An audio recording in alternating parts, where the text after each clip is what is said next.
দীর্ঘ ১ বছর বিরতির পর ফের নতুন ছন্দে ফিরেছে কোক স্টুডিও বাংলা। তৃতীয় সিজনের কার্যক্রম শুরু হওয়ার পর এবার প্রকাশ হল বহুল প্রতীক্ষিত গান জাদু। বৃহস্পতিবার ২৫ সেপ্টেম্বর রাতে প্রকাশিত হয় গানটি। এতে কণ্ঠ দিয়েছেন বাংলাদেশের জনপ্রিয় সঙ্গীত শিল্পী হাবিব ওয়াহিদ। তার সঙ্গে কণ্ঠ মিলিয়েছেন তাজিকিস্তানের গায়িকা মেহের নিগরি রুস্তম। লাগাইয়া পীড়িতের ডুরি আলগা থাকি টানেরে, আমার বন্ধু মহা জাদু জানে, এমন মায়াময় কথায় সাজানো গানটি। বাংলার আধ্যাত্মিকতা আর ফার্সি কবিতার মিলনে গানটি যেন পেয়েছে এক ভিন্ন মাত্রা। প্রকাশের পর থেকেই জাদু ঘিরে আলোচনা শুরু হয়েছে। বিশেষ করে মেহের নিগরি রুস্তমকে নিয়ে আগ্রহ বেড়েছে সবার।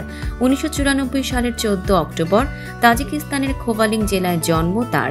মাত্র ৫ বছর বয়সে গান শুরু করেন তিনি। ২০০৩ সালে সানশাইন প্রতিযোগিতায় গ্র্যান্ড প্রাইজ জেতেন। পরে তুরস্কে অনুষ্ঠিত ইয়েদিনজি তুর্কি অলিম্পিকে স্বর্ণ ও রৌপ্য পদক অর্জন করেন। ২০০৬ সালে সিআইএস তরুণদের ডেলফি গেমসে ২টি স্বর্ণপদক জেতেন তিনি। এছাড়া ২০১৪ সালে দুশানবেতে অনুষ্ঠিত জিলো ২০১৪ প্রতিযোগিতায় আধুনিক ও জনপ্রিয় সঙ্গীত বিভাগে সেরা নারী গায়িকা নির্বাচিত হন।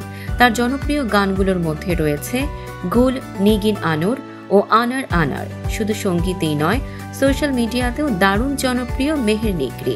তার অনুসারীর সংখ্যা প্রায় ১৫ লাখ। সব মিলিয়ে কোক স্টুডিও বাংলার জাদু গানটি এখন সঙ্গীত প্রেমীদের জন্য সত্যিই এক জাদুকরী অভিজ্ঞতা। দর্শক, এমনই সব চমকপ্রদ খবর পেতে ফলো করুন আমাদের ফেসবুক পেজ CB24 টিভি এবং সাবস্ক্রাইব করুন YouTube channel CB24 TV official.